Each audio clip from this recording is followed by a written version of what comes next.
जय हिंद दोस्तों।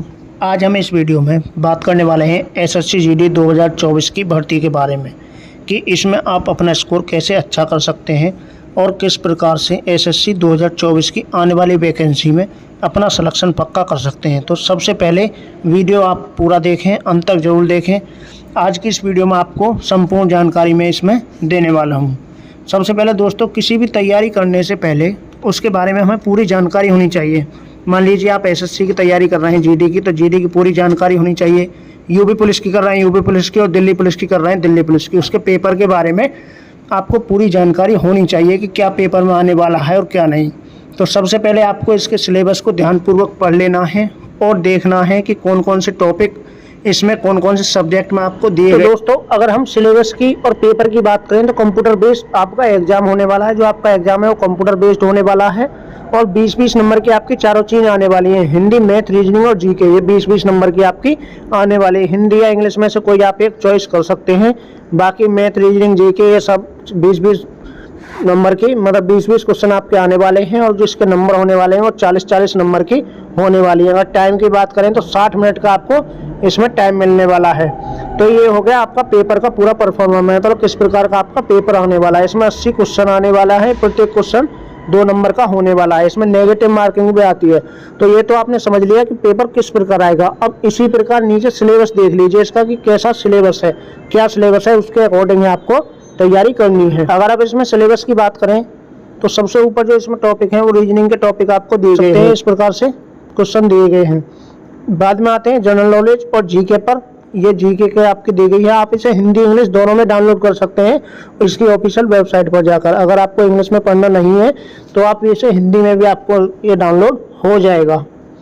नीचे ये आपका मैथ का है, तो मैथ का भी आप देख सकते हैं। ये आपका मैथ के टॉपिक हो गए। और नीचे जो देख लिए इंग्लिश और हिंदी, इन दोनों में से ये आप देख लीजिए। इस प्रकार का आपका सिलेबस रहने वाला है, तो आप इसे हिंदी में भी डाउनलोड कर सकते हैं। अब बात करते हैं बुक के बारे में। तो मैं ये नहीं कहता कि आप इस बुक से पढ़ो या इससे पढ़ो, जो भी बुक आपको अच्छी लगे, कोई भी बुक कांस्टेबल जीडी तक की, जीडी लेवल तक की आपको जो भी अच्छी लगे आप उसे ले सकते हैं।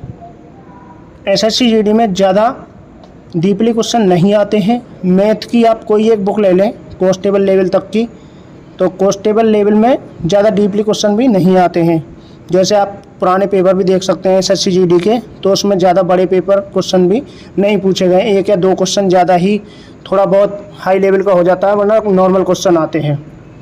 अब कोई भी आप बुक ले लें मैथ की बुक को उसे 2 या 3 बार उसे कंप्लीट कर लें। सबसे पहले बुक को 2-3 बार कंप्लीट करने के बाद मैथ के ले लें प्रैक्टिस सेट।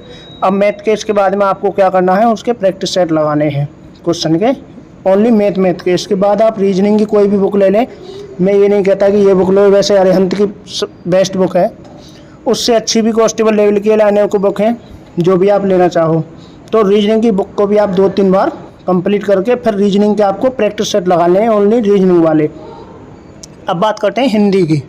तो हिंदी के लिए आपको क्या करना है, हिंदी की लूसेंट भी आती है और कई सारी बुक है हिंदी की। जो भी बुक आपको अच्छी लगी, तो उसमें ज़्यादा डीपली आपको नहीं पढ़ना है, ऊपर से ही, ज़्यादा डीपली आपको नहीं जाना है। तो हिंदी इस प्रकार से आप तैयार कर सकते हैं। और ये तीनों सब्जेक्ट आपके ऐसे होने चाहिए कि इनमें नंबर ना कटे तीनों सब्जेक्ट में। अगर मैथ, रीजनिंग, हिंदी में आपका कहीं ना कहीं नंबर कटते हैं तो आप सिलेक्शन से प्रोसेस से बाहर हो। इन तीनों में अगर आपके नंबर कटते हैं, 1-2 क्वेश्चन की बात नहीं करता मैं, एक क्वेश्चन गलत मैथ में हो जाए, हिंदी में, रीजनिंग में 1-1, लेकिन इसमें ज़्यादा नंबर नहीं कटने चाहिए। ये तीनों सब्जेक्ट ऐसे हैं जिसमें आप पूरे से पूरे नंबर ला सकते हैं। दोस्तों, अब बात करते हैं जीके की। तो जीके सबसे बड़ी दिक्कत है कि आप जीके के लिए डरते हैं, और जीके पता नहीं आती भी कहाँ से आजकल। क्योंकि आप जीके की तैयारी कितनी भी कर लें, उसमें एक नॉर्मल बच्चा जितना करते हैं उससे अगर आप ज़्यादा पढ़े हुए हैं तो उससे 2 या 4 नंबर या 5 नंबर ही आप ज़्यादा कर पाएंगे। क्योंकि जीके आज की डेट में ऐसी आती है। आपको पता होगा कि पेपर में किस प्रकार की जीके आ रही है और कहाँ से ये पूछी जा रही है। अब आपको ये बात सुननी है कि आपको करना क्या है जीके में। जीके के लिए आपको करंट और जो मॉडर्न जीके है, करंट और स्टैटिक जीके बस यही पढ़नी है। करंट पढ़ लो और स्टैटिक जीके पढ़ लो। जीके में कोई भी करंट के कोई भी टीचर आप देख लें, जैसे गौरव हैं करंट में, जो गौरव सर पढ़ाते हैं वो भी जीके अच्छी पढ़ाते हैं। और ये नवीन सर हैं वो भी अच्छी जीके पढ़ाते हैं, जो स्टैटिक जीके पढ़ाते हैं वो भी अच्छी पढ़ाते हैं। तो टीचर जो भी आपको अच्छा लगे वो सही है। मैं ये नहीं कहता कि टीचर कोई भी आप सेलेक्ट करें, जो आपको अच्छी लग रही हो पढ़ाने में वो टीचर से आप पढ़ सकते हैं। अब इसमें करना क्या है, आपको जीके के पीछे ज़्यादा नहीं दौड़ना है, क्योंकि एक नॉर्मल बच्चा जो तैयारी कर रहा है ना जीके की, वो आपसे 5 नंबर, बस 2 या 4 नंबर का अंतर रहेगा लास्ट 5 नंबर का। और आप अगर दिन रात तैयारी करोगे तो आप 5 नंबर फालतू लाओगे उस जीके के चक्कर में। आप मैथ, रीजनिंग, हिंदी, इन तीनों सब्जेक्ट में से कोई सा भी सब्जेक्ट क्लियर नहीं कर पाओगे। तो मैं फिर से यही कहना चाहूँगा, देखो मैथ, रीजनिंग और हिंदी ये तीनों सब्जेक्ट ऐसे हैं जिनमें आपके नंबर नहीं कटने चाहिए। इनमें अगर आप नंबर कम से कम काटेंगे तो आपके सिलेक्शन के प्रोसेस ज़्यादा चांस बन जाते हैं। अब होता क्या है कि बच्चा उसके जीके के पीछे पड़ जाता है और जीके पढ़ते पढ़ते ही मतलब ये सोचते हैं कि हमारे जीके से ही काम हो जाएगा। ऐसा कुछ नहीं है। आप इन 3 सब्जेक्ट को, या तो आप फिर जीके को ऐसी कर ले, हिंदी, मैथ, रीजनिंग में से एक सब्जेक्ट छोड़ दें कि जीके में आपका नंबर ना कटे, 1 या 2 नंबर कटे। अब ये तो इम्पॉसिबल है, मतलब हो नहीं सकता ये कि आपके जीके में 1-2 नंबर ही कटें, क्योंकि जीके इस प्रकार की आती है, कोई एक आध बाई चांस अगर आपका जीके सब्जेक्ट बढ़िया है तो जीके में भी आपके नंबर नहीं कटने चाहिए। कोई भी 3 सब्जेक्ट आप ऐसे ले लें कि जिनमें आपके नंबर कम से कम कटें, कम से कम उसमें नंबर कटने चाहिए, और कोई भी 3 सब्जेक्ट आप उठा लें। मैं तो आपको मैथ, रीजनिंग और हिंदी ही प्रेफर करूँगा, क्योंकि ये तीनों सब्जेक्ट में आपके नंबर पूरे आ सकते हैं। यदि इन तीनों सब्जेक्ट में आप कम से कम नंबर काटते हैं तो आपके बहुत ज़्यादा चांस बन जाते हैं। अब इसमें आपको करना क्या है कि पुराने जो जितने भी पेपर हुए, सबसे पहले पुराने पेपर देख लीजिएगा किस प्रकार के और किस आधार के पेपर आते हैं। टीसीएस में ज़्यादा अंतर नहीं होता है, मतलब मैथ रीजनिंग के जो क्वेश्चन आते हैं उनमें ज़्यादा अंतर नहीं होता। हिंदी वगैरह, हिंदी जीके के आप देख लेना, उसी प्रकार से उसी आधार से आप अपनी तैयारी कर लेना। सबसे पहले आप अपना सिलेबस निकलवा लें, सिलेबस के आधार पर ही तैयारी करें, और इसी प्रकार से मतलब जो पिछले क्वेश्चन है, प्रीवियस ईयर क्वेश्चन, वो भी आप देख लें। क्यों, जो जीडी का पुराना पेपर हुआ, पुराने 2-3 साल के पेपर ले लें और उन्हें आप देखकर उन्हीं के हिसाब से आप तैयारी करें। तैयारी अच्छी करें, मेहनत करते रहें, सिलेक्शन आपको ज़रूर मिलेगा।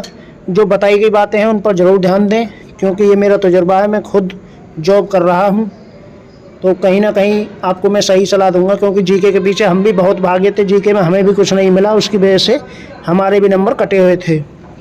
तो फिलहाल मैंने जो बताया है उस पर ध्यान दें और तैयारी मन से करते रहें। वैकेंसी की बात करें तो वैकेंसी बहुत जल्द आपको देखने को मिल जाएंगी। ऐसा नहीं है कि वैकेंसी आएंगी तभी हम तैयारी करेंगे। आप अपनी तैयारी बनाए रखें और अपनी जॉब पक्की करें। जय हिंद साथियों। वीडियो को लाइक और चैनल को सब्सक्राइब जरूर करें अगर वीडियो आपको अच्छी लगी हो और काम की लगी हो तो। अगर इसके आपको पेपर चाहिए तो कमेंट बॉक्स में पेपर के लिए बोल दें।